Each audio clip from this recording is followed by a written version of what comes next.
And that was the last time I was eating that cat. Anyway, good evening and welcome along to the forum. It is, of course, the four of us.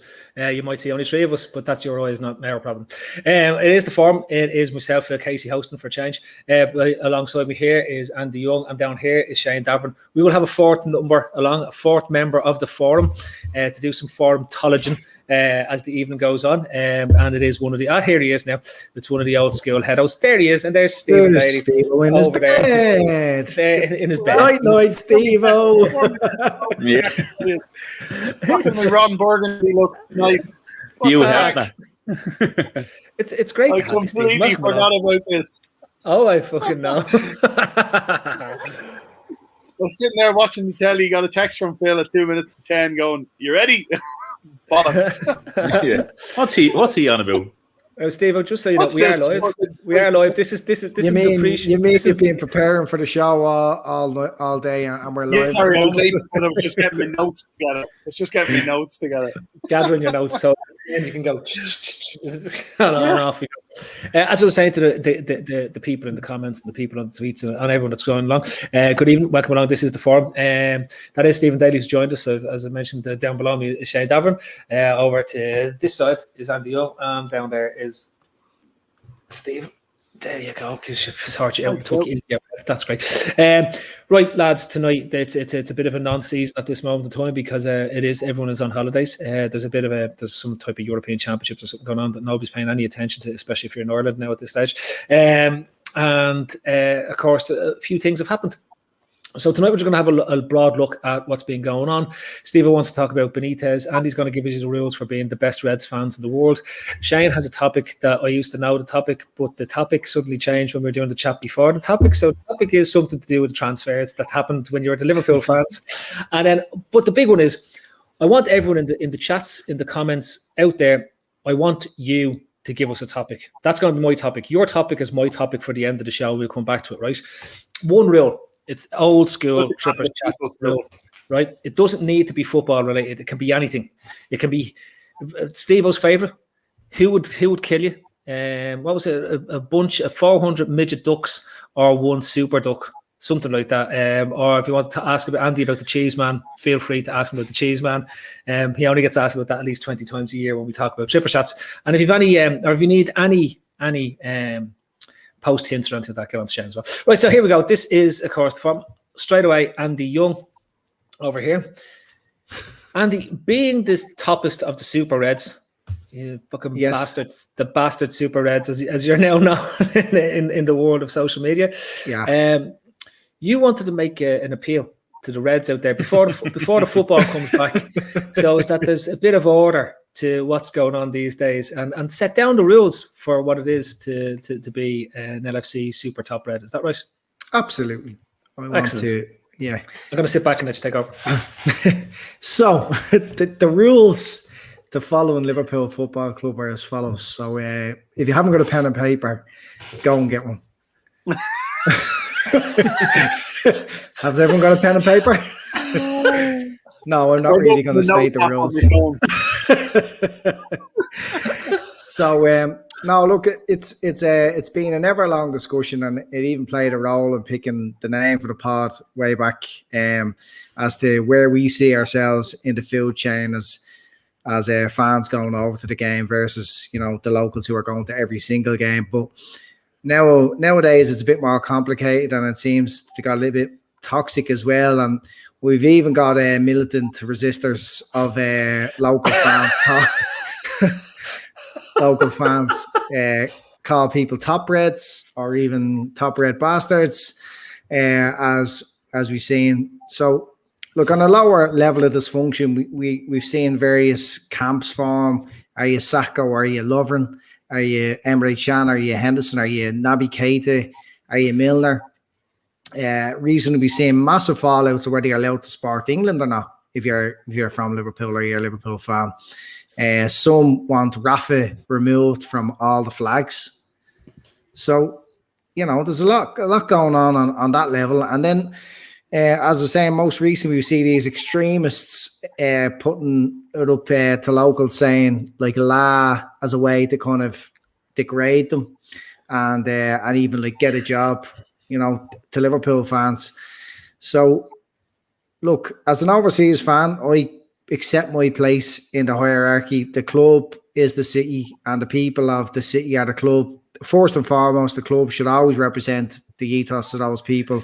I'm more than happy with that. They built the great club, after all, that we support. But I think it's a conversation that can be had, just for a bit of crack as well. What are the rules? Like, is there rules, or should we all support Liverpool in our own way? Or is there a place for people in our fan base that call locals top red bastards, or say to them, get a job, when they've absolutely zero understanding of what that city has been through and how important all our history is to the club that we see today?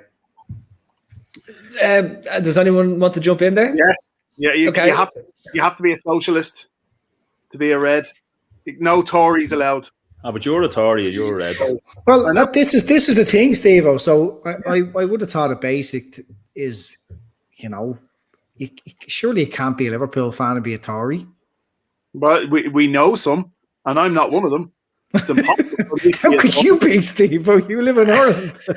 That's my point. It's impossible for me to be a Tory, despite how many times I've been called a Tory bastard. But we know some Tories that are Liverpool fans. So you can be a Liverpool fan and not be a Tory. I've had that, and be a Tory, should I say? I've had this conversation loads of times, because some people are just fans of the football team, not necessarily about the socialist policies upon which it was built. We're talking about policies 50, 60 years ago. No football team is really built on socialist policies, because every football team is out to make profit in a capitalist way nowadays. So these fundamentalist ideas around liberalism and socialism, from that's not a socialist head. Fucking social welfare headboard. But no, I think there is that whole thing. You have to be a socialist. You have to be a lefty to be a Liverpool fan. You can't. You're nearly Liverpool fans who have a few quid are nearly frowned upon. If you're not on the bread line, you can't be a red. You know what I mean? That's you nearly get that vibe from them. I totally disagree with it. I think anybody can be a Liverpool fan. The whole point of Liverpool, in my opinion, is inclusivity, and that's what I get from the city. But that's one of the things I've come across over 30 years. You know what I mean? I'm not sure what point Free World's trying to make there. You've been to 200 games. People have never been to a game. I don't know what that has to do with the conversation. If somebody's in the city and they don't go to the games, they're not big Liverpool fans. Yeah, maybe they go to Goodison every week, or maybe they don't like football. I'm there. Rule number one: you have to be a socialist. Now, Steve, just to set this out carefully. A social democrat or a communist, because there's when we get into the Liverpool fan base at this moment in time, you have to once you choose a pathway to go down, you have to choose which side of the path you want to be on, right? We can't all just travel down the path. We have to choose the left side of the path or the right hand side of the path. So are we going to be social democrats or are we communists? No, I don't think anybody, in terms of even their views upon being a Liverpool fan, is quite the commie left. I think it's more people before profit.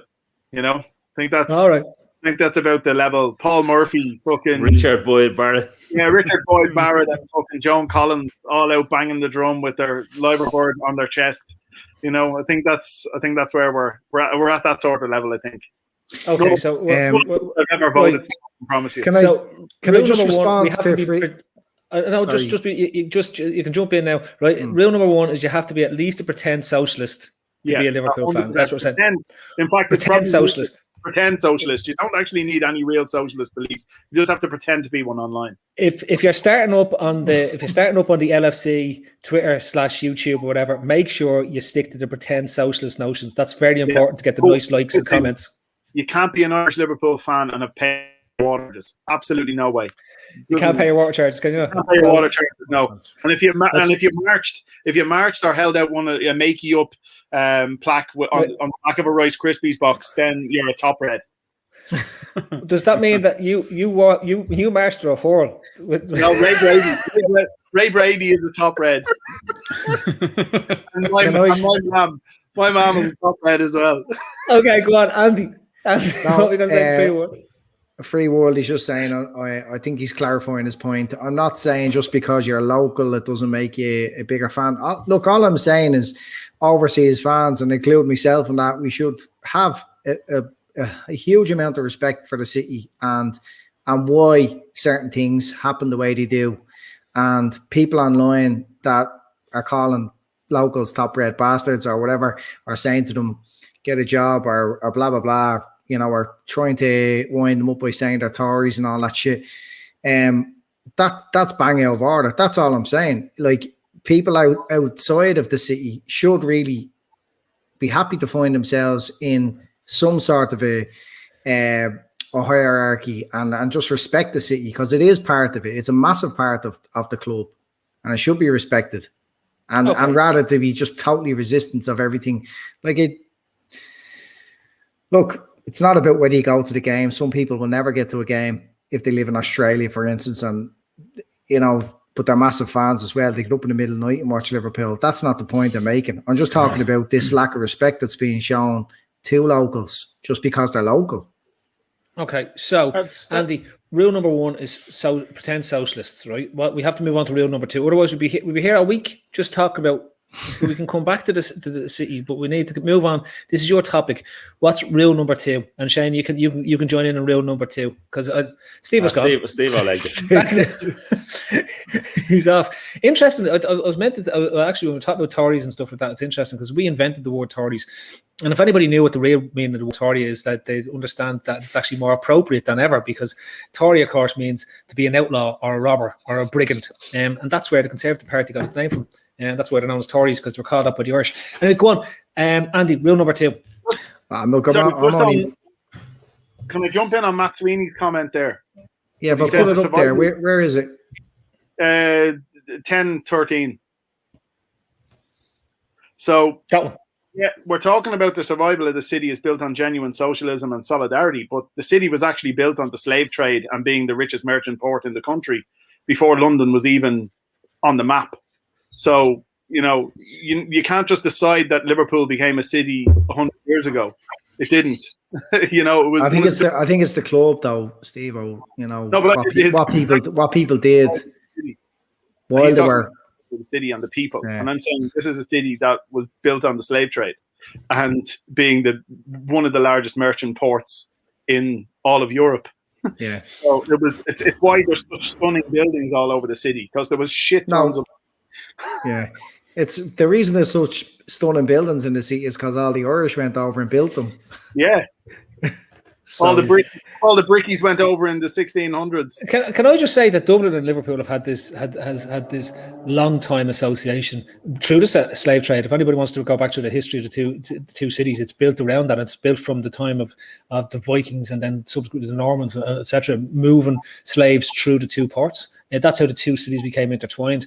And interestingly, they have some wildlife. So the liveaboard is based off the cormorant, which inherits the bays and the shores of the Mersey, which also happens to be the local board of Dublin as well. Anyone that comes into Dublin on the boat, if they look out, they'll see the same boards that represent the liveaboard, because the two cormorants that sit atop the liveaboard buildings. Anyway, back away from the history lesson. Andy Young, give me rule number two, please. Let's move it along.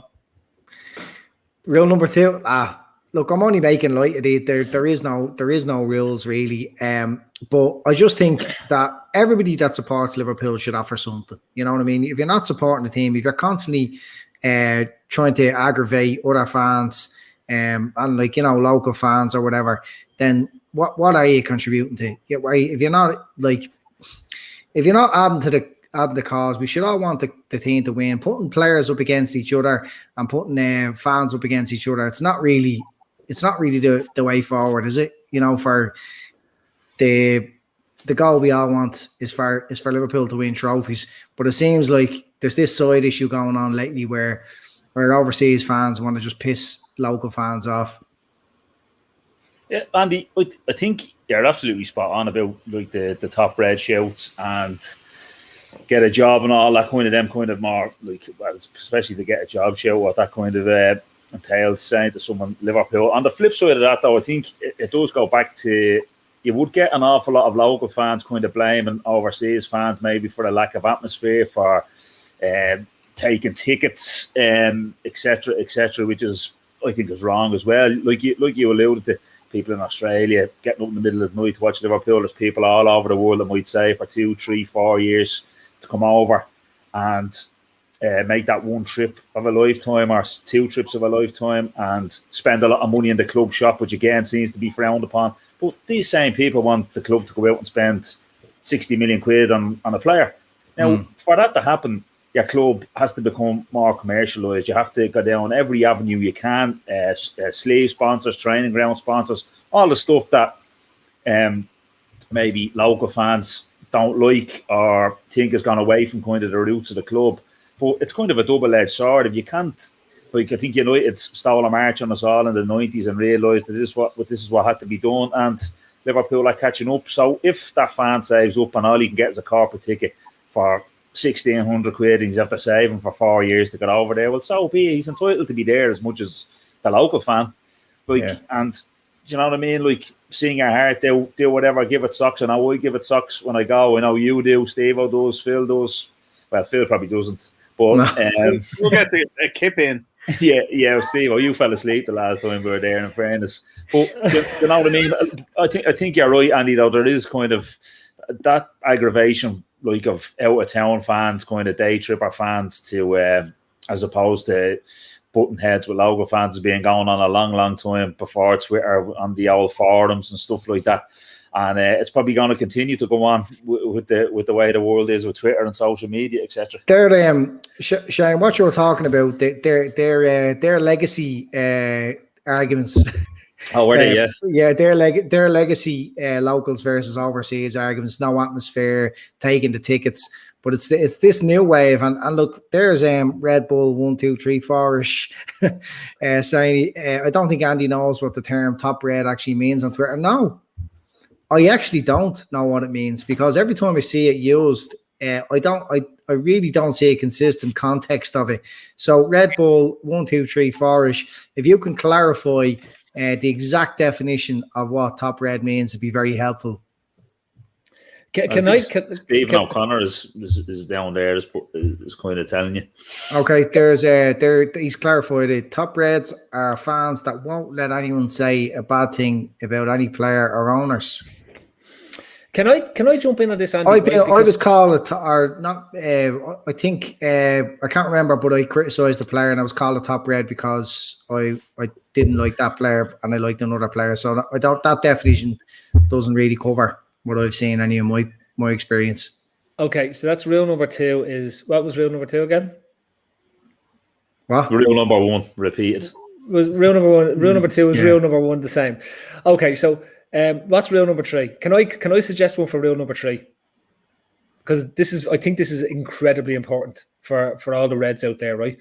You cannot agree with everyone, right? No matter what it is, you must pick a side, and that side you must take to your death. No matter how right or wrong you are, you must choose a side. So let's think about this. A logical example is Mohamed Sakho, right? Or Mamadou Sakho, whatever his name is, right? So you're either Sakho in or a Sakho out person. And when Sakho went, he was thrown under the bus because of an ankle injury. And Sakho in person Sakho in was with that, and the Sakho out was because he was too gangly and couldn't really defend too well, right? So you're not allowed to go for the middle ground. I think this is really important. I think it's very important for people, especially who are starting out as Liverpool fans.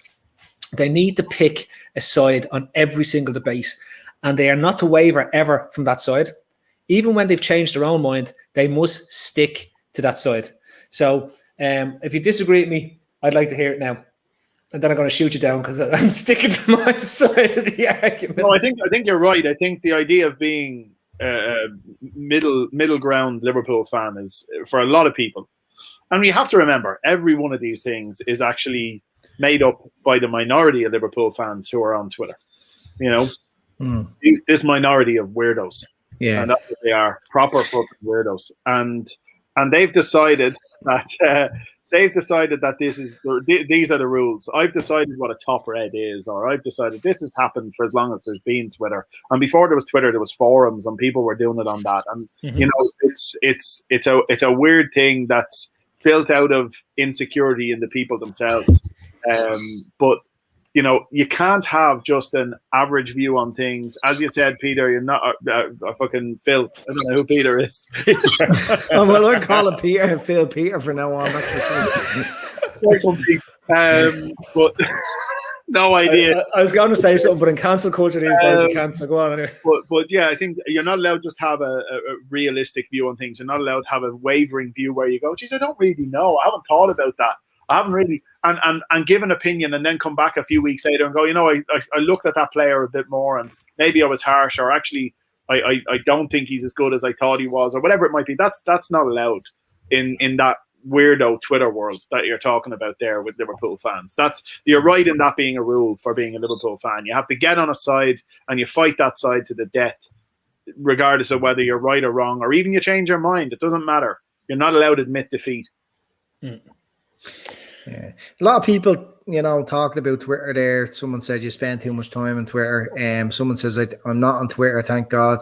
And there's Jeremiah B didn't realise how much crazy fans were out there until they joined Twitter. And it is the platform where most football fans do interact. Like, you know, where else do you interact with fans on a day-to-day basis apart from just your mates on WhatsApp? You know, you could go on to forums. I think forums are even more dysfunctional. You know what I found personally, and I know we've raised this a few times before with me not being on social media, but I find being off social media, you actually get a chance to think about your own thoughts rather than being fucking peppered with everybody else's all day long, where you then find yourself just siding with what somebody else said rather than giving yourself a chance to think about what you actually feel about a team, their performance, how the team is doing in the league, whatever it might be, whatever the issue of the day is, you know. And I've, as Phil said, I've picked Benitez as my topic for tonight. But I think that's one of the biggest problems with social media, that people have lost the ability to develop and articulate their own points, rather than, you know, instead it's just latch on to something else that sounds good. So on rule number 3 is you vigorously stick to whatever side debate. And rule number 4, Andy, what's rule number 4? It's rule number 4, and I think rule number 4 is a really important one. Do you, and you can correct me if I'm right, you have to buy all the club merchandise and then give out about the price of all the club merchandise. Is that a fair rule to add into to rule number 4? Yeah, it's a funny one actually why you bring it up. I know it was like the people have this opinion of what Nike should do with their jerseys, how they should look, you know, the price of them, and then no matter what, they just go and buy them on the China website, regardless.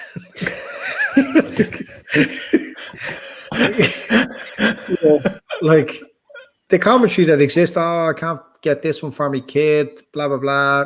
It's fucking, I don't like that player version.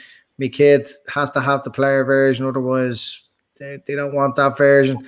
Like, I was just told to shut the fuck up when I was a kid, and you got what you were given. Here's your O'Neill's kid.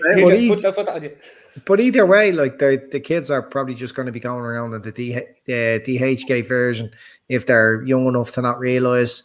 And when they're old enough to realise, they should be buying their own shit anyway. Okay, so that's fine. So a quick run through the rules, because I'm only doing top 5 rules, because to be quite frank, I want to have a rant at the end of this and then get into the Benitez topic, which is actually football based, and I want to talk about. But so we're going. Rule number 1 is something. Rule number 2 is the same as rule number 1. Rule number 3 is have an opinion and never ever change it, and stick with the people who have that opinion, right? Rule number 1 was be a pretending socialist, and rule number 2 was seeing rule number 1.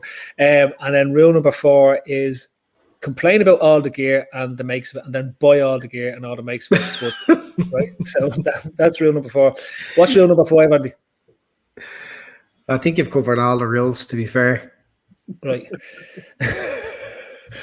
That's right, Graham. So rule number 5 is that we've covered all the rules. So once you follow those 4 rules, you've covered all the rules. Can I just give out about Sky? every week and watch Sky every week. That's a good rule. And incorrectly blame Murdoch for owning every single media outlet in the UK, right? And want to cancel every single media outlet, right? Now, there's valid ones. Can I just ask where the fuck Jeremiah B lives? Is it the moon? How does a jersey cost 50?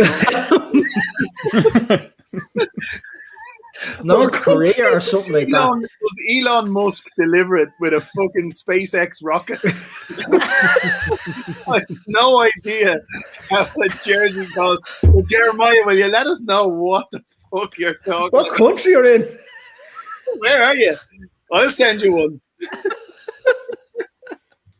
He's from Trinidad. Do you remember last year, depending on how important you were on Twitter, you got a free jersey? Yeah. And there was a lot of noses out of joint, wasn't there? Oh, there was. There was a lot of noses out of joint. It separated the big boys, from just shitey, The tier one. Yeah. Was it blue ticks with a circle around it compared to just normal blue ticks? No, this Steve, these were actual physical Nike jerseys sent out to the influencers to thank them for their support of LFC on Twitter over the years. Oh, wow. Yep. And then they got to put up a box. Who got one and who didn't? Did Grizz get one? I don't know. Did he, or did he just? I think Grizz got one. He got the DH Gate version. That's what I'm going to say. He got the box and all made him DH Gate and got it sent to him to pretend. I think Grizz just ordered his. Yeah, Grizz ordered his. Yeah.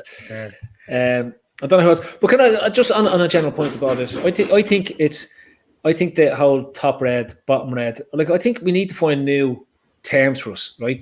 There used to be on Rock, there was the moonshiners and the sunshiners. So the sunshiners were the happy people and the moonshiners were the negative Nellies, right? And sometimes you could drift between the moonshine and the sunshine, right? You're allowed to do it. Some of us just rested in the sunset or the sunrise. You can sit wherever you want.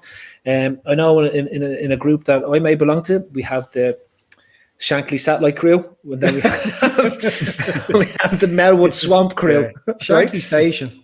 Kenny Clouds, the Shankly Space Station, the Kenny Clouds, and these will all and the Hodgson Swamp. Big Kenny Clouds. and the Hodgson Swamp.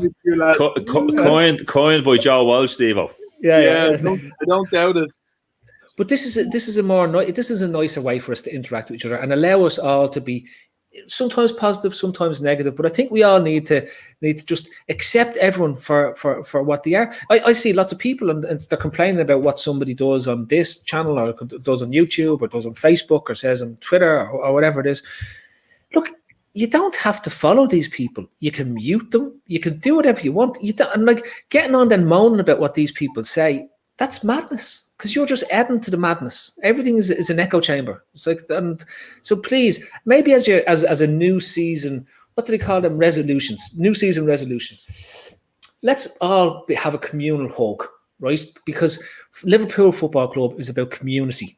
And remember, there's lots of weirdos in your community as there is normal people. So you just have to accept them, because otherwise it won't be the community. Think about when you're growing up, there was Bang Bang on the buses, right? So like without Bang Bang, we wouldn't have the stories. There was Johnny Forticoats, he was knocking around Dublin as well. There's all these people, but they make up the community, right? So you can't have... Don't forget Bend Over in Crumlin. There was Bend Over in Crumlin as well, yeah. There was all these characters. There was all these characters that knocked around the place. And that's what Liverpool Football Club is. There's millions of us around the world, and there's lots of different characters. Some characters you like, some characters you knock a bit of crack out of. Some people will say things you don't like. Some people won't. Think about Christmas dinner or whatever it is, Ramadan dinner, or what do they have at Ramadan? Eid, whatever it is, right? So, and if I've offended Muslim people out there, I'm going to offend somebody. Anyway, but the main thing is, we don't like everyone. You're never going to. You can just live with it. And if you don't like what they're saying, just move along. Find something else to do. What Stephen did. Turn off Twitter for a while. I knew this wasn't Phil tonight. I knew it was Pete. I knew it was his brother. Philip Casey would never ever make a reasoned, sensible point like that. I knew his twin was in tonight, Peter Casey. Well done. But I will say, Eamon Casey. Yeah. wait till I get me mitre and me sceptre on top of my head and be flying around. It's get back of the pulpit. But I think I think what is interesting will be and I think was interesting, and I think it is a good topic to bring up, Steve. The lads covered it off when the appointment was made, and we all had a good laugh at the appointment, right? But I think the sort of reaction that the two fan bases have had has been very interesting, and this is the Benitez appointment. And I know you wanted to bring it up, so I'll let you take it away there. Yeah, I suppose I've yet again seen it from just what I've read, say, on The Athletic. I use The Athletic an awful lot now as a place. I'm laughing at Tom Boland's comment there. But I use The Athletic as a place to get some reasonably sort of grounded articles from sports writers that are close enough to the club. So you've got Quiva, Simon and James Pearce all writing for Liverpool. You've got each club kind of has their own correspondents that have spent a lot of time over the years working around them for different media outlets, and they've ended up at The Athletic. So I find it quite a good read. So I've had that, as you lads know, a couple of my really close mates are Everton fans, so I've been having chats with them about it and apparently Everton fans' heads are falling off all over the place over this. Yeah. You know, there's talks of boycotts, there's talks of, and it's mental to me in one way, because I said this to the two lads. I said, I can't think of a better manager in world football that they could appoint than Rafa Benitez. I'm not talking about could they appoint Guardiola. No, they couldn't. They couldn't get him. It's not feasible. So in terms of a feasible manager, I don't think there's a better manager in world football. And I don't think the infrastructure and the strategy and architecture is in place in their club, similar to Spurs, to bring in somebody like Graham Potter, who I rate as a young manager who probably has a good future in the game. But I think if he went to Everton, they'd ruin him. So if Benitez is given the funds and the control, which he absolutely demands, he's an absolute psycho when it comes to being a control freak at a football club. If they give him that because they don't have the structure of a really strong director of football in place and a really strong for only 30, you can get half a year free, lads, if you just sign up with my promo code to The Athletic. No, did you get me CBD all with that? Gummies. Yeah. Oh, these CBD gummies are really delicious. Ever since I start eating these gummies, I sleep all night. I don't feel my head anymore. I've got 20,000 followers on Twitter, and I feel great again. I'm a gummy red. CBD gummies. No, it's yay!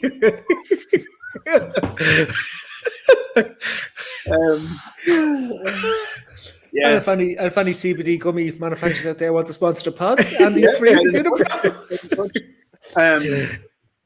So Kev O'Sullivan, just on what he said, so I was sort of saying that Everton don't have this fundamental philosophy of how they want to play football in place. They don't have a really strong director of football. They don't have an awful lot going for them other than a rich owner, and a lot of money wasted over the last 5 years. An awful lot of money wasted over the last 5 years. And if you give Benitez control of your club and a decent few quid to spend, he'll do a fucking brilliant job for you. That's my opinion. I think he has a really good chance of bringing them back into the top six, leapfrogging Spurs, leapfrogging Arsenal, bringing them back into where West Ham and them were this season. And if Everton really do have enough money to properly back a manager over 3 or 4 seasons, they have the ability to go and do a Leicester and put themselves back into the top 4. And I think any Liverpool fan out there who's thrown a wobbler at the fact that he's gone to Everton yet again needs to cop on. He's a manager who wants to work in the Premier League. He lives in that side. His wife and children have never left Merseyside in all the jobs he's had. He's constantly had to work around the world without them following him because they've settled down. He's doing this for his family. He's doing this because he wants to manage in the Premier League again. Liverpool have a better manager. We don't need to worry about this. He's done a huge amount for the club. He should be respected for what he's done. And if he wants to go and manage Everton, he should still, in my opinion, be given a proper, welcome when they arrive at Anfield this season. That's my opinion. And if I had to be the only one standing up and clapping them if I was at the match, I'd happily do it.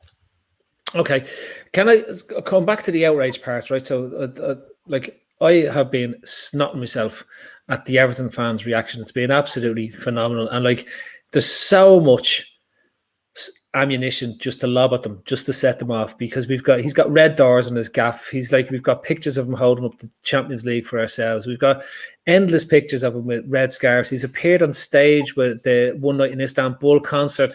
We've got videos of him. We've got hands around. Listen, we've got lads who had a protest that used to carry a framed picture of him to Anfield all the time. Right? There's just immense. Like, unless Rafa wins a league and knocks and finishes above us, it's like we always have the one up here, right? But I want to come back to the Liverpool fans, because we're talking about Liverpool fans there, Andy, right? Shane, I want to get your opinion on this, right? There seems to me a massive level of illogical snarl to the idea that somehow Rafa is ruining his legacy by going to Everton. There seems to be this monumental desire to want to cancel him, which is very symptomatic to today's cancel culture, because all the talk has been, he needs to come off that flag. We need to take him off the banners. We need to do this. We need to do that. For a guy who has the club, I still believe it. Like I've seen plenty of Italian managers manage their rivals across town and still have those clubs in their heart. I still thoroughly believe that Rafa Benitez is one of his greatest achievement was winning that Champions League with Liverpool, getting us back to a Champions League final, coming so close to winning the league, and for a long time until Rodgers comes along at 13-14, and then Klopp gets us there, right? Like, to be honest with you, looking at this and then seeing the outrage that Liverpool fans had, I can't compute there. Shane, did that make any sense to you at all? No. Like Stevo kind of hit the nail on the head with a lot of it. We have a better manager. I think if Klopp walked tomorrow and Rafa Benitez was in the job, I don't think we'd go anywhere near him. I think like, this is from a Liverpool standpoint, but from an Everton kind of standpoint, I just on a tangent, like they didn't play good football under Ancelotti. I don't think that's going to change with Benitez. So, like, you have to do more than win these days. If to win playing football, as we've seen with Abramovich getting rid of Mourinho, etc., etc. But I don't know why. I don't know why. It's obviously a talking point because he did manage us in Istanbul. He did win the FA Cup for us, and he's gone to one of our rivals. But we're so far ahead of them club boys and everything that we're doing. We've different goals. We're looking up. We're looking at winning leagues, etc. Like, Benitez isn't on our radar for anything really. I personally think it probably has damaged his legacy slightly. I don't think he should be coming off flags written like that. But on the flip side of that, I would say that he understands that and weighed it up on what was right for his family, for his wife and daughters, and what was right for himself to work in the Premier League. And he said, right, that's something that I'm willing to take on. Maybe that it's going to damage my legacy slightly, but I want to get back in the Premier League. And for everything else, geographic-wise and everything else like that, it's a perfect job for him. And like Stevo said there, it could be a perfect job from it could be a perfect club to go to. They were absolutely woeful last year. They'd one of the few teams. I know I'm jesting here, but their home form is worse than ours, and that was going somewhere for in the top half of the table. They were absolutely atrocious at Goodison. So they didn't play good football last year. I'm not sure. I think we all know Benitez doesn't play expansive football. It's going to be defensive base first. Look to keep things tight and then work it that way. But listen, I just feel that. Personally, I feel it probably has damaged his legacy slightly. I don't, like I said, I'm not saying fuck Rafa, this, that, and the other, this, that, but everything he done for the Hillsborough campaign, everything like that famous video of him getting upset at the memorial, he's done great things for the club and the city. Probably I don't think he can move to your city rivals without damaging your legacy slightly, is what I'm really saying. But he's obviously weighed that up and went with that, and good luck to him. Andy, your take on the outrage over him? Like, I'm just wondering. I would say I was a little bit shocked when he got linked. I just didn't think it'd happen. But look, once it sunk in that it was really going to happen and he was appointed, it doesn't ruin his legacy for me. Like, Rafa is an amazing man. He brought us one of the best nights in the club's history, and he got so connected with the city and the club. Like, like no other. And I mean, it's testament that he does have his family living there and he wants to be there, and that's where he wants to spend his days. And look, the connection that we were talking about at the Hillsborough Memorial when Margaret Aspinall thanked everybody and then forgot to thank Rafa and went back to him, and it was very emotional. So what he must have done for the families and the supporters and the groups for Hillsborough must have been unbelievable. And to say that him just taking a job at Everton tarnishes his legacy now, I totally don't agree with it. And if it does tarnish it a little bit, the trade-off is how much Everton fans are going absolutely bananas. Absolutely. Like that club is a circus, and it gives us so many laughs every season when they believe all of a sudden. And, you know, I'm looking forward to when we're tonking them at Anfield 2 or 3-0 in the last few minutes of the game, and the cop is chanting Rafa Benitez's name. It's going to wind them up big time. We're going to laugh our bollocks off at that. Look, it would take some miracle working to do that with that team. And I think Rafa is probably past it as a manager that can challenge for leagues at this stage. So I'm not too concerned in that sense. But one thing I do worry about is what it's going to do to Rafa when it gets dirty, when it gets nasty. You know, and I think he'd probably do well with them for a while, but when it does get to the point where they're on a bad run of results and the fans are turning against him proper, and they're, you know, they're interfering with his personal life, or they're going to his home, or they're death threats and all that. That's already are, Andy. Yeah, but when it sort of becomes a bit more real and there's big numbers involved, you know what I mean? At the moment, it's isolated things, but I would worry about that. You know, I would worry about him going around the city and everything else. Look, I think there's just way too much fun we can have with this. Like, leaving his face in the banners, they turn up his faces all over Liverpool, all over the cop and everything like that. Put more banners up when Everton are playing. It's just put loads of Rafa Benitez banners all over the stadium. Holding up the European Cup. Banners. Yeah. The Rafa Benitez Brian Cup. Like, just have like marches to but get the picture back. Have a march in to celebrate and being back in Anfield again. Funnily enough, I think that banner that was left near this house is probably after getting a lot more Everton fans on side than maybe where. I think it might have helped them with some part of the fan base, should I say? I think yet again, we're talking about top reds and all the Twitter stuff. You're seeing that element of the Everton fans as well coming out. You have to take that into consideration. You're seeing the fucking idiots who are the ones absolutely losing it on Twitter. You'll find that the vast majority of fans in there may not be happy about it, but they see it as a pragmatic appointment. I don't think, I get what you're saying, Andy. I don't think it's possible for him to win the league with them. So I'm in no way worried about that.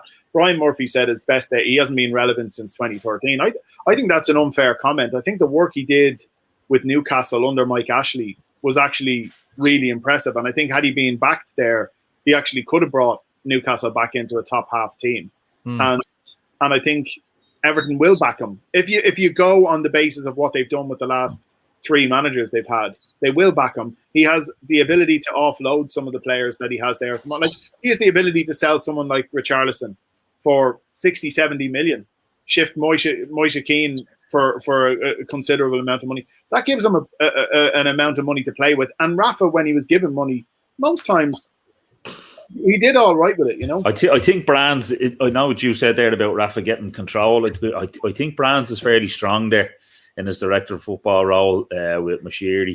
I think, listen, I don't follow the Everton stuff too much, but I think he's on fairly strong footing, Brands, and he's the ones doing the signing. So he would have had to have a say on that, though, before he took the option. Obviously. Well, all the Everton fans are blaming Usmanov because Moshiri can do no wrong in their eyes, which is great. Again, look, I tell you, there's way too much ammunition. This is going to be phenomenal. Just on Free World's comment, there was times when I would say absolutely yes. I would have taken Ferguson as the Liverpool manager. Look, I was us to win a league, and he was. No, but Steve, can I just say, and I think it's relevant because the one thing that isn't brought up enough on the Rafa thing is our noses out of joint happens when he takes the Chelsea job, not the Everton job. Yeah, Chelsea were relevant.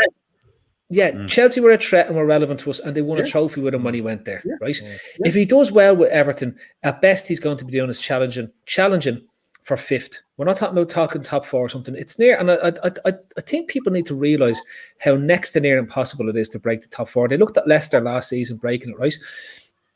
Leicester have won the league only a couple of years ago. Leicester are a very strange team in that they had a good core of 7 or 8 players that was left from the time they had the league. They have a very good, strong director of football, but they are the abnormality. For anyone to get into the top 4, they have to get past Leicester. Otherwise, it is Liverpool, City, United, and Chelsea. Right? Yeah. There's no, at this moment in time, Arsenal aren't strong enough. Tottenham aren't strong enough. We haven't even talked about Nuno Espirito Santo, Domingo Santos, the manager, right? Because Espirito Santo, the Padre, right? So like Latin Mass, just call him Latin Mass. Yeah, the Mass. We haven't talked about Mass at Tottenham, right? With no money to spend. Like we are talking about a number of teams that are spending a lot of money to still not be any closer to the top 4. And think about how much money we spent from 2010, since FSG have come in, to Klopp taking over, and even Klopp taking over to get us over the line to win the league. We had that huge summer when we bought Van Dijk, when we bought Alisson, we bought all those lads in the space of 12 months, and we win the league off the back of it. You have to spend money to get there. But Everton are I think second or third biggest spenders in the league since they're what's the word I'm looking for here? The percentage of turnover, their wage bill to percentage of turnover is the highest, and it's frighteningly high. Yeah. I think it's 88%. Yeah. I think it's it is dangerously high. They're going to have to sell players. Yeah, that's what I was going to say. Everton are one of the best players in the league outside. Well, they probably are the best players in the league outside the traditional, say, Champions League clubs. Yeah, I think you get fans back in. The leveler that was there last year was this bizarre season that went on, right? And that's how Leicester have the ability to stay in. And look, they fall away towards the end. You know what I mean? Look at what happens. We finished third. Chelsea finished with 4th or 5th or whatever they finished in terms of what it was, and Leicester fall out. Like this is what we're talking about. This is how hard it is to crack the top 4.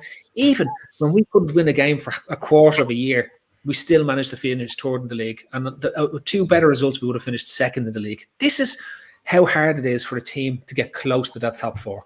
And I think that I agree with Kev. I think what we're going to see now is the likelihood that those teams, we're worried about, Haaland going to Chelsea signing this player, City signing that player thing. But there's no part of us thinking, oh, look what Spurs have done. Spurs have done nothing. Arsenal done nothing. Nobody is closing the gap to us. So our concern is about winning the league. Our concern is about the Champions League and winning the league. So if we get an Everton, lads, you need to put the cornflakes down and find something else to piss into, because there's literally there's no point in getting your knickers in the twist over Rafa going to Everton. He's gone there. If he sets them up as a challenge to us 20 years down the road, fantastic. He'll have done a job for them, right? But in the next decade, we will not be worrying about Everton as a long-time rival to us for a long time. Agreed. Okay, so just move on that, and since I touched on transfers, Shane, I don't understand your topic, so you're going to have to explain your topic. I went back into WhatsApp after Ray Dicko of this parish gave me this topic earlier on, and I had to go back and read it to say, because Phil was like, I don't know what this topic's all about, and Ray's topic says, what about your earliest memorable transfer memories? Right, of a summer transfer. So you're old, Phil, so you're going to go back to Emlyn Hughes or whoever you're going to go back to. But for me, my earliest memory, I was born in 82, so my earliest memory, being Irish, and as you can attest, these lads can attest, Phil Babb had a great World Cup beside Paul McGrath in USA 94, and it was one that was kind of projected through the press. Like going back over the year, I know some people remember CFAX and Airtel, and used to have to go on and say who was signing 302 on CFAX and see who was gone anywhere, and the gossip was like 316. You had to wait for the page to go by and all to see who you were interested in before all this Twitter and stuff like that. But so the earliest you can remember, your earliest memorable summer transfers. Liverpool transfers. Like I said, So- my earliest one was kind of. Listen, I remember before that. I remember Ruddock and all these players playing for Liverpool, but I'm talking about the one I remember kind of flicking through or picking up the paper and seeing what was happening with it and all that was Phil Babb after the '94 World Cup beside Paul McGrath. You're saying, you absolute fucking Fruit Loop, right? That your most earliest memory of a transfer is Phil fucking Babb. Yes. Yes. Phil Babb. Earliest. Now, I remember, like I said to you, I remember earlier players. I do remember earlier. Like my earliest kind of memory when I was actually sitting down and watching a game or paying attention to a game was the '92 Cup final, Phil. So that's as far back as I go. And I remember the players in that team. But I'm just talking about as a signing, as a young flip, picking up the paper, going, "Are we going to sign a player?" Blah blah. My earliest one is Phil Babb in '94. I'm going to slightly extend the question, right? So we'll start off with what's your earliest Liverpool transfer memory in this way, right? Because I can't let you have Phil Babb doing this because that's just like I'm really. Are you upset over that? You didn't say best transfer. You just said didn't say best. I said the earliest memorable. Earliest memorable. That look, we'll have to fix that for you so we don't finish the show with Davo's fucking dream transfers. Phil Babb. Stevo, while Andy's doing Tinder there, what's your most memorable? Right, Andy. He's on Grindr.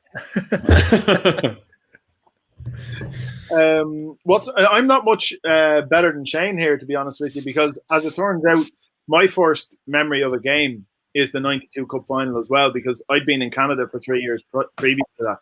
So I missed late 80s to early 90s being away. So that game against Sunderland is my first memory. And my first memory of a transfer is actually Ruddock in the summer of '93.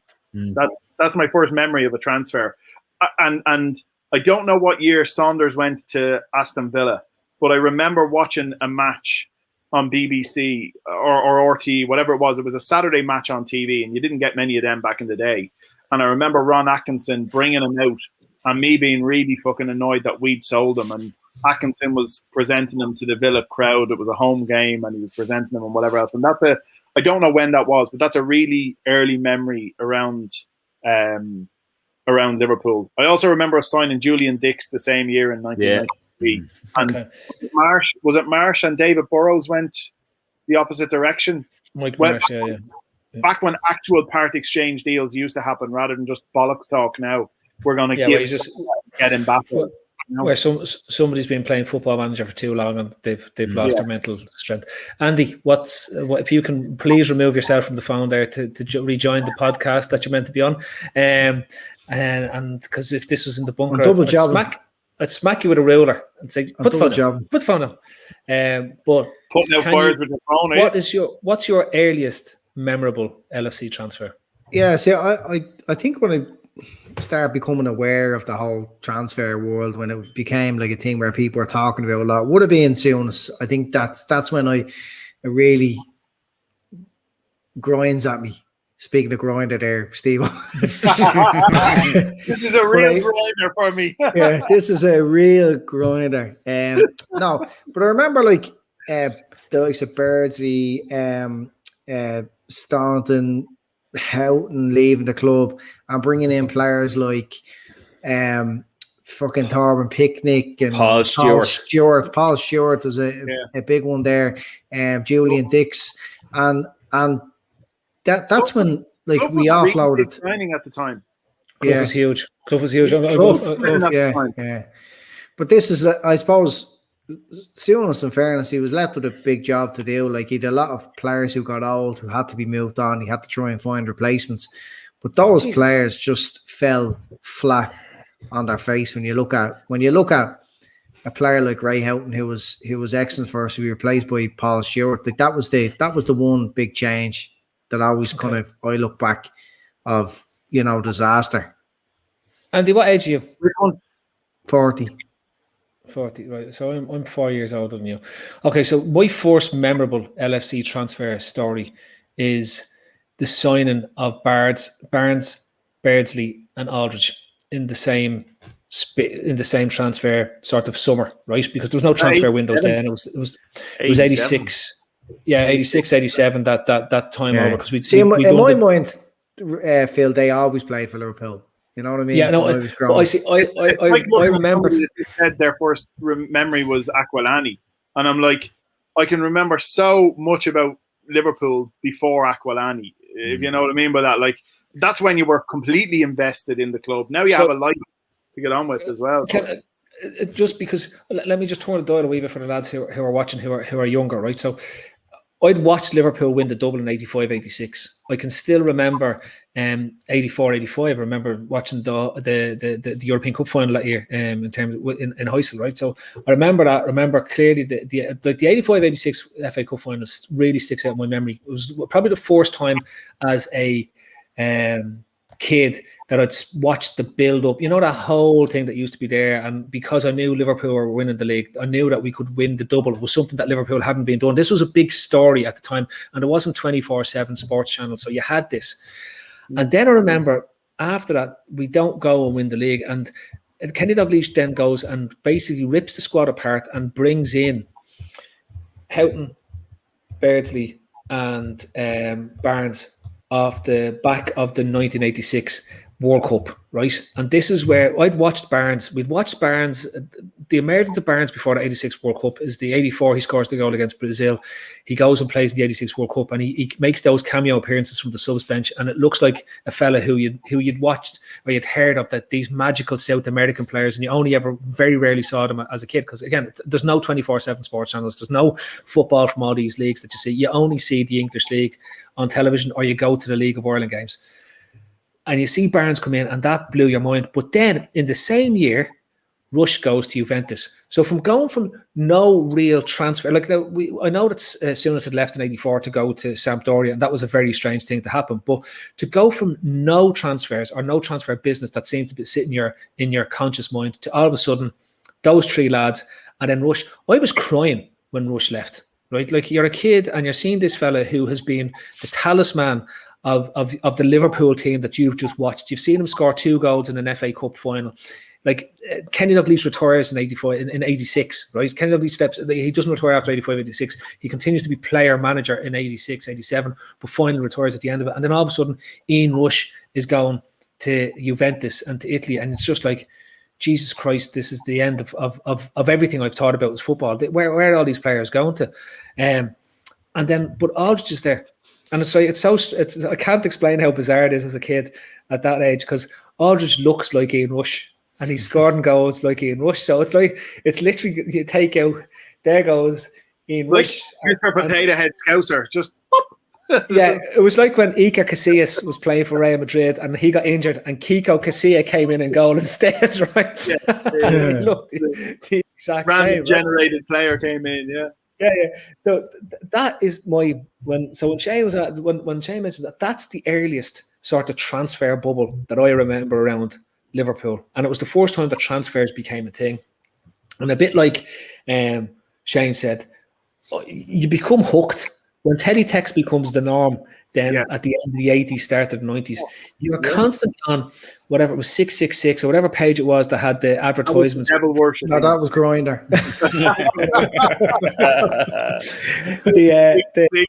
You fucking weirdo. 666. It was 303 or 302, wasn't it? No, that was the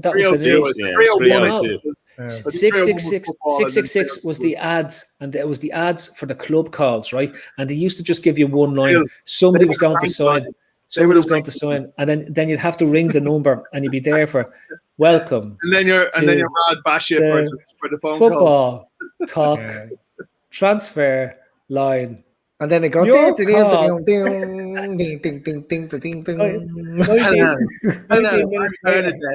do you want some CBD or gummies? Press 1 for 1 gummy. 2 for 2 gummies.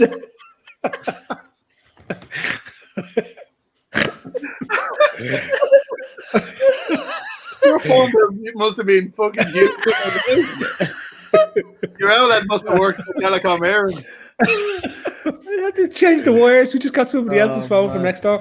Anyway, So that was my area. But lads, what's your favourite LFC transfer moment prior to 2000? Let's say prior to 2010. Right, well, that's a great span of time. That goes, your earliest is 1990, so it's giving you 20 years. And obviously, we can go into the obvious ones, which is like what's happened recently. But I'm just talking transfer moment. Like it can be anything related to a transfer. Yeah, like do you have an LFC one or even an international? Yeah, no, it is an LFC one. It wasn't any signing we've ever made, actually. I think as a Liverpool fan, and in those years when you were in your 20s or whatever else, and just football was everything, Gerrard not going to Chelsea that summer was bigger than any transfer. The fact that he turned down Chelsea and Abramovich's money to stay at Liverpool was because I felt that if Gerrard left, we were going to implode. Now, we will never know what would have turned out to be, but the fact that he stayed, I think for me, is bigger than, because if you think about it, I can't remember us, maybe I'm wrong, maybe there's an obvious one that's even not sticking out for me now. Have we ever signed a proper world-class superstar? In 30 years. In 30 years, I don't think we have. So we've never signed a Ronaldo, like Fat Ronaldo or a fucking Zidane, or we've never done that as a club. We've always bought players just below that level and they've turned into superstars, or we've had players that came through the academy and turned into superstars. So for me, Gerrard staying was the biggest transfer, moment for me. Yeah, Free World saying Torres there. I don't think any of us could have predicted how good Torres was going to be when he signed. I did. I was in a time machine. Bill told Rafa. Future Twitter. I actually won money on Torres. Kuhl is a great show. Kuhl's a good example. And Collymore was one to get excited about. Yeah, Collymore was the one for me. That was transfer record. I think it was about 13, 14 maybe at the time. Jared Carroll points that out, and that was huge. Actually, that was really one at the time. We thought, fucking hell, we mean business here, and like he was such a good player, and obviously he had his own demons to deal with and all that, but. What a player. He was really the one. I know, listen, Torres, it comes later and stuff like that now, but really at that time. So I think everybody wanted Collymore. I think everybody wanted Karl-Heinz Riedle was a big one back then. It was a time because he'd only won the Champions League 2 years before with Dortmund. And Babel as well was another big one. Like German clubs were really, really strong at that time, and they were two big ones. Do you know Fowler's comeback was massive? Fowler's for the excitement that generated. Yeah, the excitement factor was huge in that. Yeah. Can I say one that doesn't probably get the attention that it did at the time, because it was seen again. People have to realize that we had, for what's now regarded as there's different euphemisms used by them talking about having to build your squad and you have to have players and all this type. Back in the 90s, it was the missing piece of the jigsaw. Piece. Everything was the missing piece of the jigsaw, right? And one of the biggest ones that we made and had a huge thing was when we signed Paul Ince from Inter Milan, right? It was huge. The governor. It was enormous. He was coming in and he was going to put the stamp on our Roy Keane. Correct. Yeah. And this was going to change the face of Liverpool. He was going to bring. He needed some grit and metal in the middle of the park, and he was a big bag of shit. Well, he was. I don't think he was that bad, but he definitely wasn't. He wasn't. What he was. And Elk is a great shout there. That's coming in a few times, letting him, not signing him and letting him go, and then signing Diouf and DL. Christ, Jesus Christ! I mean, some shockers. Remember Varane and Triple H? Yeah. But like they were like classic Rafa signings that they just came in for a week, and then remember Yasami? He turned up. I hope Rafa brings all them in for everything. You just got a lunchbox. You just got a Liverpool lunchbox and left again. Yosemite. You never seen again. Well, who else did we? Reina was a big signing, Phil. It turned out to be because we were gone from Dudek and Kirkland and. But did we know? I don't know if he turned into. Yeah, exactly, Steve. I don't think we knew, but he turned into. He was phenomenal. He was phenomenal. 4 seasons, Yeah, but no, we've had some superb ones when you look at people that have come. Like Salah is right up there as a player that we brought in hoping he'd be decent, and his numbers are ridiculous. Like his stats are fucking like his goals to games and goal involvements to games since we signed him is just it's phenomenal. That Gareth Barry Robbie Keane transfer saga that summer. Yeah, that's still as mad, and I still think, and I know, it probably goes against the grain, but we sell Keane back to Spurs in January, and I still think if we keep hold of him to the end of the season, we probably win the league, because there was those games where, you know, remember the Birminghams and the Wigans and the stuff that we were drawing 0-0 or 1-1 or whatever, and it needed somebody to score a goal for us. But Rafa was obsessed with getting Gareth Barry in as a replacement for Alonso.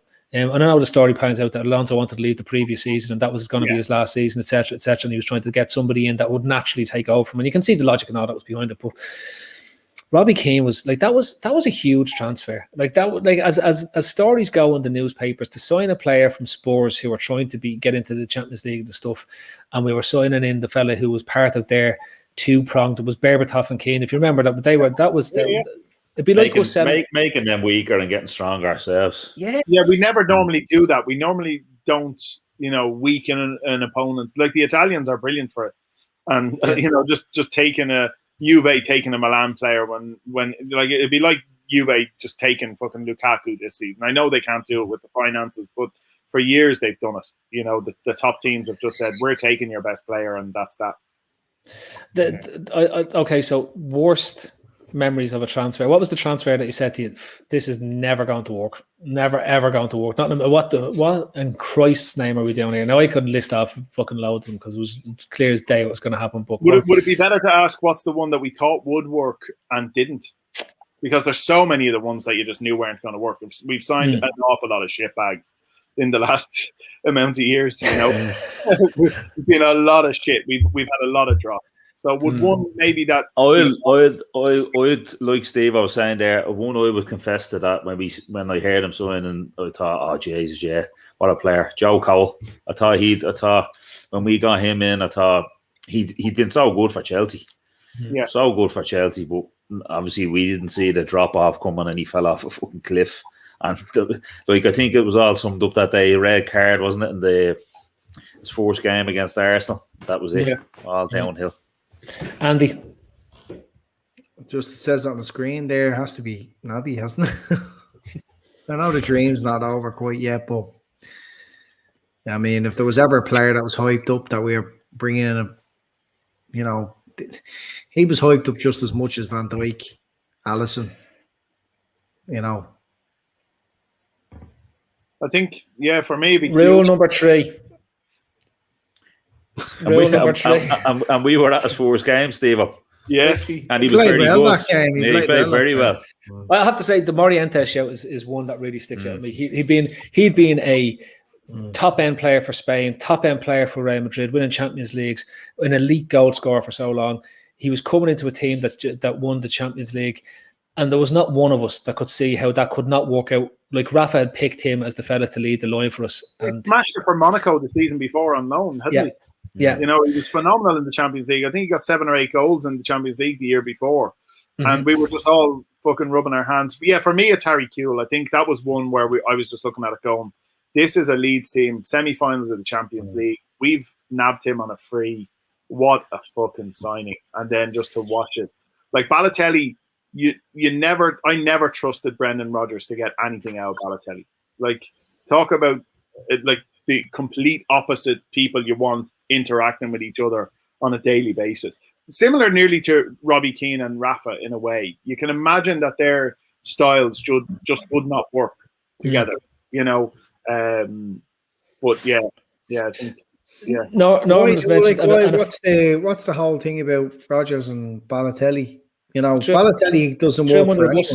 Threw him under the bus. Do you not remember? He was I agree that Balotelli doesn't work for any. Like, what I'm saying is, I've never believed Brendan Rodgers is coming into his own now. But while he was a Liverpool manager, I really never believed in his ability to have a gravitas with players. You know, I might get slaughtered for this, but he had 4 good months with Liverpool. You know, that's the reality of it. We nearly won a league, but in February we were losing to Villa. You know, and then we went on an incredible run. What? Hull, we got smashed by Hull, didn't we? And then we went on a great run.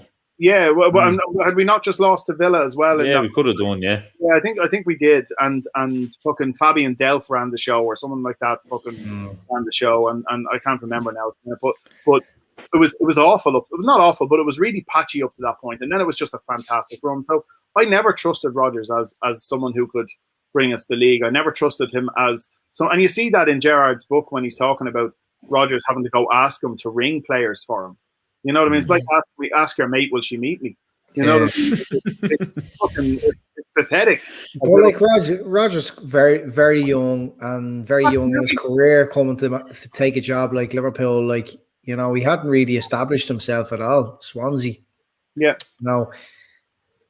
And now I 100% agree. And that's what I'm saying. Like, for him to then try and take on the ego that is Mario Balotelli, it was just never ever going to work. Yeah, but I think the problem there was Balotelli and not Rodgers. Listen, I was in Anfield and we beat Spurs 3-2, and Balotelli got the winner, and Markovic I think scored the first goal as well. So that's like unicorn stuff, isn't it, for them two sons? They don't fuck all. Can we think of anything else? Like the Nigel Clough one jumps out at me more in terms of players I thought was going to fit like a glove. That was, and it didn't happen for him. Paul Stewart, look, Paul Stewart was a huge signing back in the day, again from Spurs. Ricky Lambert, that was a big one. No, okay, no, but if we're on the gummies, that CBD is coming up. Press 3 for 3 CBD gummy. Mark Gonzalez, Mark Walters, Aquilani, yeah, he was a lot of fucking cash on that pony. I think Downing as well, like probably one of the worst players to have ever graced Liverpool pitch ever in the history of ever. Yeah, you really hated him. I despise him. He's a fucking prick. We were getting when just hate him. Downing was coming to us, and Young was going to United, and they were laughing, thinking we were getting the better deal. What a shout! What a shout by Dave Lennon. Sahin, what a forgotten player! Fucking hell, how good was he coming in? Maybe Rodgers is responsible for that one. Yeah, Bundesliga Player of the Year, wasn't he? Yeah, he'd gone to Real Madrid, came to us on loan. He was the reincarnation of Xabi Alonso, and then Rodgers played him as a number 10. Now that isn't Rodgers' fault, because if everyone remembers accurately on this one, they deployed Steven Gerrard to sit just in front of the back four to spray the ball all over the pitch, and it was working out for him, right? And then they were trying to fit Sahin then to become a box-to-box midfielder. Like, it's all about, again, the situation that you find yourself in. You look at the players that we signed last year. If Jota comes in and doesn't score goals, it's a different story altogether. You know what I mean? If Keita comes in and doesn't get injured every time he puts a jersey on and doesn't phone in a few matches, it's a different situation. It's like Gerrard wasn't in that deep role for Liverpool when we signed Sahin. He was, Steve. Wasn't. We didn't deploy him into that role until the year that we went to the league. That's when Gerrard had in and played that really deep midfield role. And that was the year we signed Sahin. What? No, it's not. No. Sahin was Rodgers' first season, I think. Sahin was the year before, 2012. Yeah. I'm telling you, the reason why Sahin has to play the number 10 is because Gerrard has dropped into a deep line playmaker role at that stage. He hadn't. That's just incorrect. Go back and watch it. I don't need to watch it. I have what's called memory. Go back and watch it. You're wrong. Rule number 3. I'm right, you're wrong. Right? I'm right. I'm going to do a power. I've picked my side. Oh boy, and my side is winning, and I always will win. Bernard Diamed, no, lads, that's not it. That didn't even happen. That's just imagination. That didn't happen. Glenn Johnson is. I have to agree with the Glenn Johnson thing as well. John Glenson, Stuart Downing, and Martin Skertel. 3 of the worst signings to ever appear in a Liverpool jersey in the history of ever. And Skertel's harsh because he didn't cost a huge amount of money and he didn't come in with a massive reputation. He was an average defender. But he cost hundreds of millions of euros to the club because of what he did. I agree. Actually, Mark Gibbons makes a great point. We've all forgotten Gio. Yeah, he was a horrible, the most horrible signing we've ever made was that dirty prick. And Jay Whelan makes a good point. Yari Littman, as a signing that we all thought was, but that was more on Gerard Houllier. He just didn't like people to be really good. So they all had to be robots. Right. So last topic was straight over to the viewers, and I got a couple of recommendations, and I can't remember any of them at this stage. I never wrote them down. I didn't have a pen and paper ready. I saw somebody talk about Wimbledon, but I really don't want to talk about Wimbledon. Yeah, so somebody mentioned, I think it was R. Allison there, and I think is that Mr. Kumar instead? It was just put Allison at the end of his name to really confuse me now. Yeah, not a hope are we fucking talking about Wimbledon. Not a hope. I'll talk about that somewhere else, but not on this podcast. Are we talking about what? And that's one match. Why would you? Look, in reality, why would you? Here's the men's game. It's Federer versus Nadal versus Djokovic. Like, that's it. After that, then just park it, right? So, and who's in the quarterfinals? Federer and Djokovic. Like, I don't know who. If Nadal, if he's still alive, he's in the other quarterfinal, right? So that's what the best thing about Wimbledon ever was. For 2 years or 2 weeks a year, you got a tennis racket out from underneath the stairs, and you went out and played on the road where the tarmac from all the bits of the fucking the corpo doing a bogey job. Somehow you found 4 squares on the road with tarmac, and you made the court, and you never played tennis again for the other 50 weeks of the year until next year when Wimbledon starts. Same with the snooker. Come on, to be down the snooker club where the World Championships is on.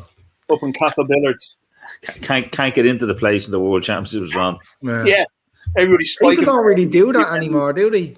I don't think so. Yeah, like after games in the Euros or World Cup, like out the door, like a light to kick balls against the gates of your neighbours. It just doesn't. See, kids don't play outside anymore. They're all too busy under their voices, to getting their humpy backs. What's going to happen is, by the time they grow into adults, they'll have these humps just from doing it just like that. Right? They just don't. They're all too. They grow up too. There's no. That's a good shout by Brian Murphy. Just a plague. Children are just a plague now at this stage on the earth, and it's just, and sadly, phones, devices, social media, it's all gone the wrong way. Yep. Really. Are we going to talk about our favourite wrestlers? Bushwhackers. Licking each other's heads. Hacksaw Jim Duggan. Whoa! Shane down England to win the Euros, and then you have the Olympics. The Olympics after the Euros is like I used to love those summers when I cared about international football, and you'd have the Euros, and then you'd have the Olympics after the Euros, and it just felt like those summers were the best because there was always sport on the television. And the mad sports you get into, I think the Olympics is always a great thing to talk about because, like, it's just the amount of mad sports that are in. They have skateboarding in it this year. Skateboarding. Like, how did they have them put wrestling into it at this stage? They have Roblox to be in the next one, for fuck's sake. Roblox would be great. But could you imagine if it was a proper human Roblox where you had like a stack of blocks over here, right? And you had to go over and build something with it, and it was timed instead of like just like on the screen. I don't get people who watch people play computer games. I don't understand this. This is great. Becoming an old person is brilliant, right? I can actually turn around and say it now and not be a weirdo. It's like, I don't get kids watching other kids play computer games. When I was younger, when I was a kid and I went to an arcade alley, because you didn't have fucking computer games back in my day, you had to go to an arcade alley and there'd be somebody playing the game. You just want them to die, so it would be your turn to play, to throw your tempers into the machine, to have a go on the arcade machine, right? Now you have people going onto YouTube to watch people play games. I don't understand this. So somebody explain this to me. I don't understand it. Well, these lads are billionaires, aren't they? They're millionaires, these fellas that are watching. Yeah, but you're talking about children, like 7-year-olds, Phil. Like, they eat snots and stuff. Like, they're hang on. You don't still eat snots. What's wrong with you? Yeah, they don't eat their vegetables, but they eat their snots. They're not to be cited. They're not to be trusted. No, just don't. Andy, if that was the case, I'd agree with you, but it's not, because esports is close to becoming an Olympic sport, right? Now, esports is lads playing a PlayStation or an Xbox. I'm not even making that up. They play like Medal of Honor or FIFA or Formula 1 racing or whatever it is, and they're about to put that into the Olympics. Now, like, you're pushing it a bit far when you're sticking fucking computer games into the Olympics. Computer games are a nice thing to unwind and have a bit of crack with. Like, and we know where lads are in the gulag and they're doing all the stuff with the Medal of Honors and everything. That's great, right? Top red, Steve. What a shout. Fucking give him a fucking blue. That's blue it. Yeah. But yeah, highlight that. it's true. Yeah. It's like 4 Alphas having a chat on YouTube. It's true. It's true. You're literally there giving out about people watching other people do. And this is way worse. Like, this is at least they're good at fucking gaming. We're just four twats. yeah. Yeah. It's great. It's great that Phil didn't write a topic down for the last one, and we're all just treading water here. Just keeping it going. It's like I always hope we have a few of the old things. Best computer game ever. I don't mind talking about that because that's a great one. Best computer game ever. FIFA for you. Yeah, like it stood the test of time. I remember the very first FIFA when it was just international teams, and you had two fellas up front for Germany called Brian Pluck and Kevin Plank. You know what I mean? It's come a fucking long, and that's an actual fact. That was the name of the top two strikers for Germany in the very first FIFA, and playing it on the Mega Drive. And I remember having a football game on the Nintendo, and there were all these block characters, and you could play like on a concrete pitch or you could play on a grass pitch. It didn't matter. They all just wobbled in the same fucking way. And then you could press the two buttons on your Nintendo together, and you got 3 special kicks per game, and you'd like almost nearly definitely. Are you sure that's FIFA? No. This wasn't FIFA. This was on the Nintendo, and then Super Soccer. No, was it called on the Nintendo on the NES? Wasn't on the Super SNES. Soccer. NES. Yeah, it could have been Super Soccer. I'll check it out now in a minute. It was the from behind view. It was a side view. It wasn't like a sensible soccer. It was a side view, and then they were these like real. I'll find it now in a second. When one of you virtual soccer. No. I think another one you were talking about, Andy. All right, the SNES with the behind view. This wasn't the SNES. This was the original blocky NES, and then the Mega Drive came out, and FIFA showed up, and it was just mind blowing. It was like going from playing FIFA now to having a VR device where you're immersed in the actual game. It was that level of fucking chasm from the Nintendo football game to FIFA when it first came out. It was unreal. It was unreal. And Football Manager for me as well is right up there. The original Championship Manager took literally days. I'm not even messing when I say days of my life away. Like I remember playing it with my mates during the summer when their parents had be gone away. And we'd stay up all night to the point where the fucking milkman would be coming in the next morning. We'd still be up, taking in deliveries in the front window, playing it for fucking 18 hours. Like, Dave Lennon, I just want to correct you here. I'm not taking a back seat. I'm letting the younger lads talk about it, and then I'm going to go through a range of computer games that I've played since I'm still playing computer games today. I just don't want to watch fuckers on YouTube playing the games because I'd rather play them myself. Shane, what was your number one computer game? Oh, I don't listen. I remember having a paper around and saving up all my money to buy FIFA 94, and just when I got it, it was like winning the lottery. You know what I mean? Saving up for 5, 6, 7, 8 weeks, and getting FIFA. I always remember FIFA 94, and it was absolutely unbelievable. This is the one that the referee would have to be chasing you around the pitch to send you out. You could run away from him. It takes you forever. That's just it. Yeah, and early, I think it was 93, 94 around that. What a game! I think it was the first game mates got together and played games. You know what I mean? And got properly competitive over. We used to go and play games, and one of the lads named Harko, and we played FIFA in his front room, and if you farted in his gaff, you get fucked out. And every night we'd be letting rippers like, and then, it wasn't me. It's someone that always get fucked out for farting in his mask gaff. Do you remember the Commodore 64, Phil? You'd have to put the tape in and let it wind and go out and play football for an hour and a half, and then come back in and see if it was rewind it again. Yeah, Micropro Soccer, and it was basically a combination of 3 rectangular blocks. Everyone thought it was because the head over, and it was Micropro Soccer, and it was 3 rectangular blocks. And look how realistic this is. It's like watching real football, but from above. It wasn't. It was like watching 3 If anybody goes back and watch it now, it's like 3 rectangular blocks. And I think there's only 4 rectangular blocks on the screen at any one time, but it looked like there was more because he kicked the ball, which was a rectangular block, to somebody up here, and it was amazing. But Andy, Alex the Kid. Alex the Kid. Yeah. On the game console before the Mega Drive. What one? There was like the Sega Master System. The Sega Master System. Alex the Kid. Used Was to he go on a around. skateboard? No. It was that was my first game, I think. Oh, And, come here. Does anybody remember Leisure Suite Larry? I was about to No. say my favorite game of all time. No. Yeah.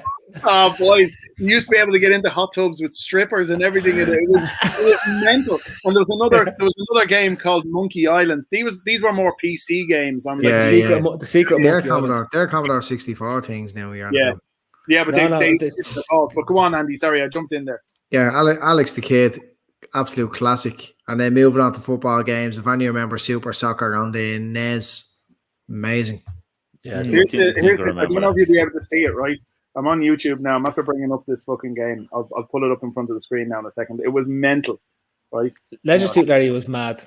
Right? What? And Leisure Suit Larry was mad. Oh, it was insane. So I had a Commodore 64, then an Amiga, then I had a PC. Do you remember Flimbo's Quest on the cartridge? Yeah. Right. Look at that. Look at this madness. Watch. Super goal. Watch. And this was the best thing ever. Like, this was fucking magic. Look at these goals. Woo! Get Super Soccer up there. Right now. So shut the fuck up, Damon Albarn. Honourable mentions. Sensible World of Soccer was probably the greatest football game of all time for the best part of 10 years, from 1990 to 2000. Before FIFA and all takes over, anyone that played it on the Amiga will know exactly what I'm talking about. And you had the one stick. I remember that, Phil. Yeah, immense. That was What's immense. that, Andy? Right? I remember that. Super Soccer. Yeah, we remember that one. Yeah. That was a great game. Yeah. That was a super game. Super Soccer was. That's it. You could, there you go. And you used to be able to play that in the arcades as well. Huge machine, and I had 3 buttons on it for what you were doing. Yeah, I remember that. Yeah. That was a great game. That was a brilliant game. Right, so Kickoff 2 on the Amiga was immense, but then Sensible World of Soccer came along and blew that off the table. I will say my favorite game of all time is actually one of the more recent ones. It's Mass Effect, and it's the 3 Mass Effect series. I am a gamer, so but I just don't like I don't like online gaming. Right? I don't want to talk to anyone. When I want to play a game, I want to be lost in the world. It's like watching a movie or something. That's what I like. That's what I grew up on. I'm an old fart. I like 1-player games. That's the end of it. Right? I don't mind the 2 players with the football, but I remember playing the original Maddens in 1990. They were brilliant. That was when the EA started putting crowd sounds in to try and make it sound like the games, right? Yeah.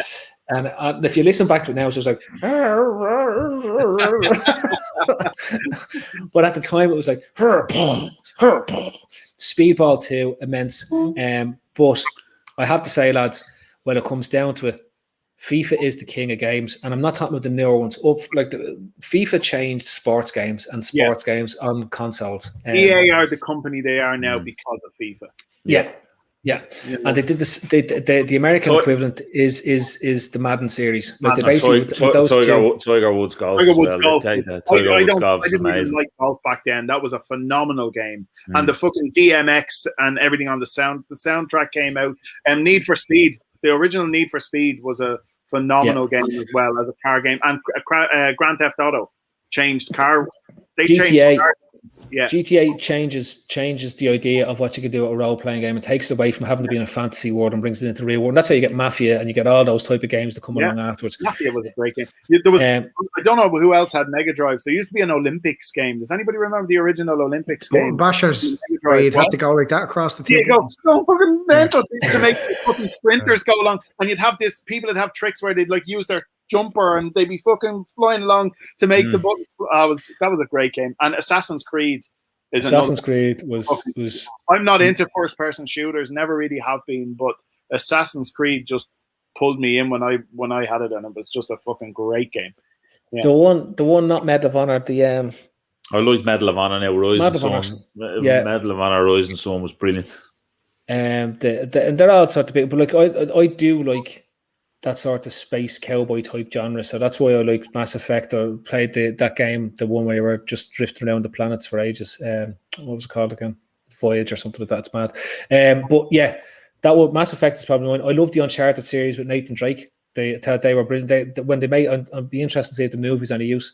Tomb Raider, of course, is just legendary in terms of playing action adventure That's games. That's probably first-person shooter type game, isn't it? It's that one-man action It's game. over the shoulder. It's over the shoulder. Yeah. The same way the GTA stuff was over the shoulder, where it went from being just above the traffic to over the shoulder. When that changed, when GTA changed from like micro machines to down into a 3D environment, that was a game changer as well. Do you know what was brilliant as well? Actually, GoldenEye. Remember when that film came out? And that was on the SNES. Yeah, on the Mega Drive, wasn't it? Or no, it was. I think it was the SNES, wasn't it? Super Nintendo.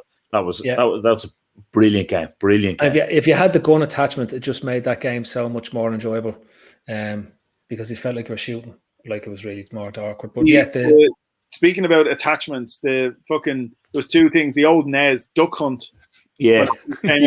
Some crack. And there used to be an Olympics game for the NES back in the late 80s, and there was a running match you could get.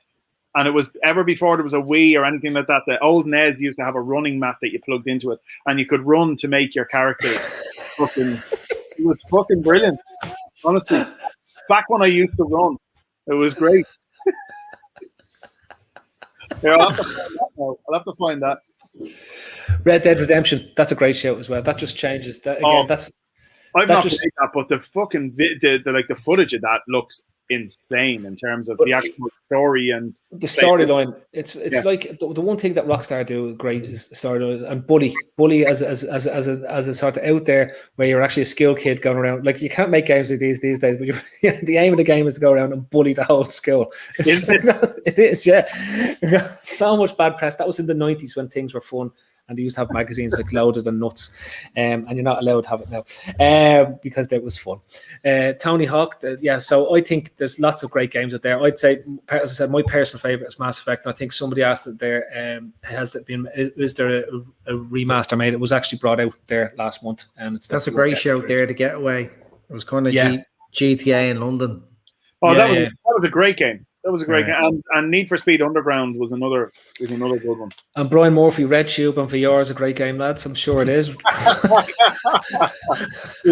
It's a first-person shooter, I heard, yeah. Top Red Bastards on there. Right, listen. I'm starting to fucking doubt my own sanity here now because I can't even find on Google the Nintendo running map. But anyway. I think you made it up. I think you did make it up. I think that's because you're on 5 CBD gummies there. Right, lads, did anyone play the Michael Jackson game on Sega? The truth is that was Michael Jackson's Moonwalk, and yes, I played Michael Jackson's Moonwalk on the Sega, but I didn't know if you're allowed to talk about Michael Jackson anymore, given the range of allegations that exist around his name. Some of our lads love Michael Jackson, and some of us don't have children. Anyway, what's it? Look at these little cunts. 1988, right? Watch these perverts. Look, they're all perverts. We know that. That's a fucking given. There's the power pad. You have to fucking run along on it like a mentalist. Look at this shit. Kids just doing this. We're probably up for copyright now with all the shit I'm just posting on here. Gav would be having a heart attack. Right, listen, lads. Anyway. We're going to before you get done for it's a YouTube channel. So it's just YouTube and a YouTube. I don't think you can get done for anything like that. YouTube, watching YouTube. Yeah, that's actually what we'll do next. We'll do a YouTube watching a YouTube. That's the next generation of media and interaction. Right. That's been the forum. That's been Shane Davern. That's been Andy Young over there, and down there is Stephen Daly. That has been myself, your host, Phil Casey. I hope you've enjoyed that effort of getting through of a Monday evening when there isn't much football to talk about. And we will be back next week. I think there's the bit around the Sienna is going down the bottom. As we said, stick on there. There's all the merchandise. Please do what you can. And that's been that.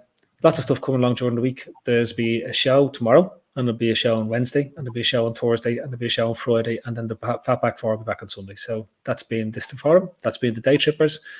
That's me being your host. Good night. God bless. It's not. And remember, folks, buy gummies. CB.